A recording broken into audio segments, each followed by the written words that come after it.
ते भाजपचे विधान परिषदेचे माजी आमदार संजय केणेकर मात्र नाराज आहेत अशी चर्चा करते।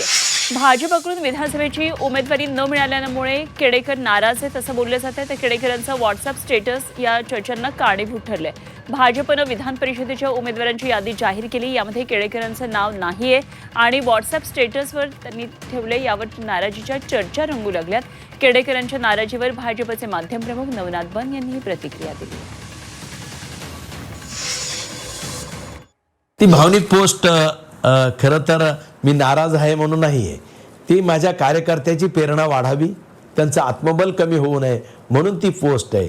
खरं तर माँ तेरा वैभव, माँ हम 4 दिन रहे न रहे, माँ तेरा वैभव अमर रहे अमर रहे। खऱ्या अर्थानं भारतीय जनता पार्टीच्या विचार संस्कृतीनं प्रेरित असणारा मी कार्यकर्ता आहे। माझं टायटल लोकप्रतिनिधीचं नाही आहे, माझं टायटल भारतीय जनता पार्टीचा एक कर्मठ कार्यकर्ता म्हणून माझं टायटल आहे। भारतीय जनता पार्टीमध्ये कुठलाही कार्यकर्ता नाराज होत नाही। संजयजी केणेकर यांना वर्षभरापूर्वी विधान परिषदेची निवडणूक मिळाली होती, ते निवडणूक जिंकले होते।